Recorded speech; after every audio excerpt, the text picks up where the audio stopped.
Hi అండి. Welcome to Supriya channel. Belated happy Deepavali అండి. ఈ వీడియోలో నేనైతే కొన్ని పిక్స్, వీడియోస్ నిన్న దీపావళి ఫెస్టివల్ ఎలా సెలబ్రేట్ చేసుకున్నానో కొన్ని పిక్స్, వీడియోస్ అయితే షేర్ చేస్తున్నానండి.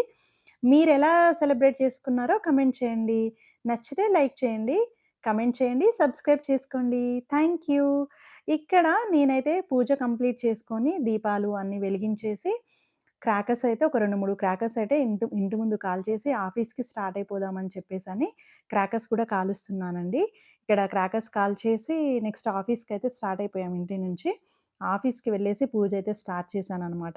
పూజ చేస్తున్నా కానీ గుండెల్లో కొంచెం గుబులు, భయం అనేది ఉందనమాట. మా హస్బెండ్ ఏమంటారో అని చెప్పేసని. ఎందుకంటే బై బర్త్ క్రిస్టియన్ గదా! సో, నాకు పూజల గురించి అంత అవేర్‌నెస్ లేదు. బట్ తను బాగా చేస్తారనమాట.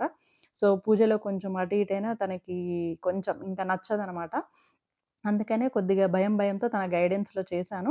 ఇంకా ఈరోజైతే మొత్తం ఇంక నువ్వు చేయాలి అని పట్టుబట్టారనమాట. మొత్తం క్లీనింగు, అంతా స్వీట్స్ అన్నీ అంతా రెడీ చేసి ఇస్తాను. బట్ ఇక్కడైతే నువ్వు చేయాలి అని పట్టుబడితే ఇంక సరే అని చెప్పి తన గైడెన్స్‌తో చేస్తున్నమాట. తను చెప్తున్నారు, పక్కన పిల్లలు గూడా చెప్తున్నారు. సో, ముగ్గురు చెప్తుంటే చేస్తున్నా అనమాట పూజ.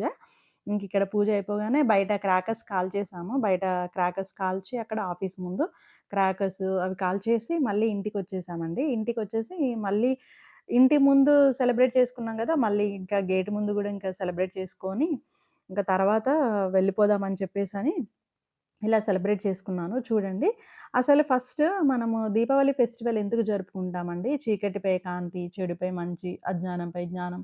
ఇలా దీపావళి ఫెస్టివల్ జరుపుకోవడానికి కొన్ని రీజన్స్ ఉంటాయండి.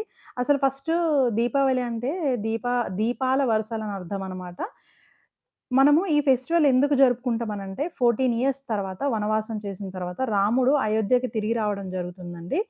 రాక్షస రాజు రావణుడిని చంపి విజయం సాధించి మన రాముడు అయోధ్యకి తిరిగి రావడం జరుగుతుంది. ఆయనకి అయోధ్య ప్రజలు వెల్కమ్ చెప్పేసి వాళ్ళు మొత్తం దీపాలు వెలిగించి పెద్ద పండగగా జరుపుకుంటారనమాట. అండ్ ఇక్కడ నరకాసురుడు అనే రాక్షసుడిపై శ్రీకృష్ణుడు విజయాన్ని సాధిస్తాడనమాట. దానికి గుర్తుగా గూడా ఇలా కొన్ని అంటే డిఫరెంట్ రీజన్స్‌తో ఈ ఫెస్టివల్ అనేది జరుపుకుంటారనమాట. మెయిన్‌లీ లక్ష్మీ వారిని అంటే లక్ష్మీ అమ్మవారిని మొక్కుతారు.